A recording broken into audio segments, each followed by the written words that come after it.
سنة 18 أملاخ نبيتو بخبري كهانصا كقلص እዩ እግዚአብሔር ንጽዮን ከሃንጻ بخبرو ክግለጽ እዩ መዝሙር ዳዊት ምዕራፍ 102 ፍቅዲ 16 ቤተ ክርስቲያን ኣብ ምድሪ ወኪል ናይ ክርስቶስ ጥራይ ዘይኮነት ቃል ክርስቶስ ውን እያ ኢየሱስ ክርስቶስ ንቤት ኣምላኽ ዘለዎ ፍቅሪ መወዳድርቲ ዘይብሉ ስለ ዝኾነ ደሙ ብምፍሳስ ኣዲግዎ እዩ እዛ ብደም ክርስቶስ ዝተዓደገት ቤት ኣምላኽ ሎሚ ዘላቶ ኩነታት እግዚአብሔር ካብ ሰማያት አንቆልቂሉ ክጥምታ ከሎ ክሳብ ክንደይ ብልቢ ከም ዝሓዝነላን ከም ዝጉህየላን ድማ መንፈስ ኣምላኽ ክርዳእና ይግባእ ቤት ኣምላኽ ሎሚ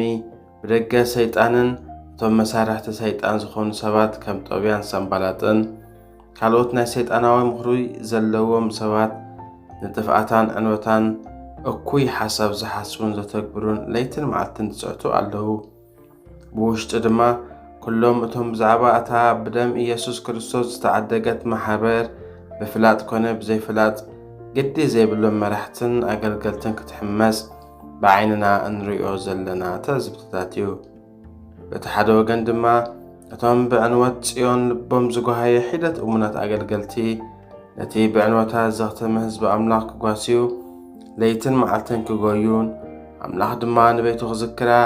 ንብዓቶም ከም ወሓዚ ንዛሪ ቅዱሳን ክትርኢ ከለኻ ነቲ ኣብ ዘመናት ንቤቱ ብዘይ ምስክርነት ክትከውን ዘይ ሓደጋ እሙን መፍቀሪ ቤቱን ኣገልገልቱን ዝኾነ ኣምላኽ ተመስገን ኣምላኽና እቲ ንቤቱ ዘይርስዕ ኣምላኽ ነታ ብሰንኪ ሓጢኣት ኣብ ምርኮ ዘላ ቤቱ ዳግም ከሃንጻ ብኽብሪ ክመጽእ እዩ ሽዑ ኩሎም ኣሕዛብን መንግስታትን ኣብ ጽዮን ንኽብሪ ዛሎሚ ዓንያ ዘላ ቤት ኣምላኽ ክሰግዱ እዮም ኣሜን ሎሚ ነታ ጽባሕ ብኽብሪ ትህነጽ ቤት ኣምላኽ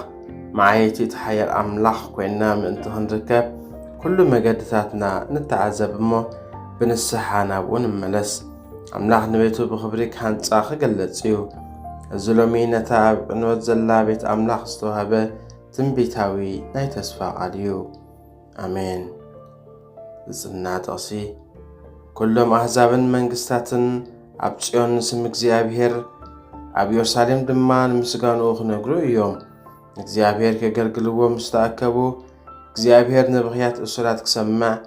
ነቶም ንሞት እተበደቡ ምእንቲ ክፈትሖም ካብ ልዕልና መቕደሱ ረኣየ ካብ ሰማይ ናብ ምድሪ አንቆልቂሉ ጠመተ መዝሙር ዳዊት ምዕራፍ 102 ካብ 19 ክሳብ 22 ኣስተንትን ኣምላኽ ንቤቱ ከም ዝዝክራን ከም ዝሃንጻን ተኣምን ዶ ኣብ ቤት ኣምላኽ ዘሎ ንኣምላኽ ዘይሕጉሶ ነገር ክንርኢ ከለና ጓህዶ ይስምዓና ንጽልየሉ ዶኸ ንጸልይ ጎይታይ በዛ ብኃጢአት ተባላሻ ዘላ ቤትካ ብሓዘንን ብብኽያትን ብቁዝማን ናበኻ ብንስሓ ክቐርብን ክምህለልን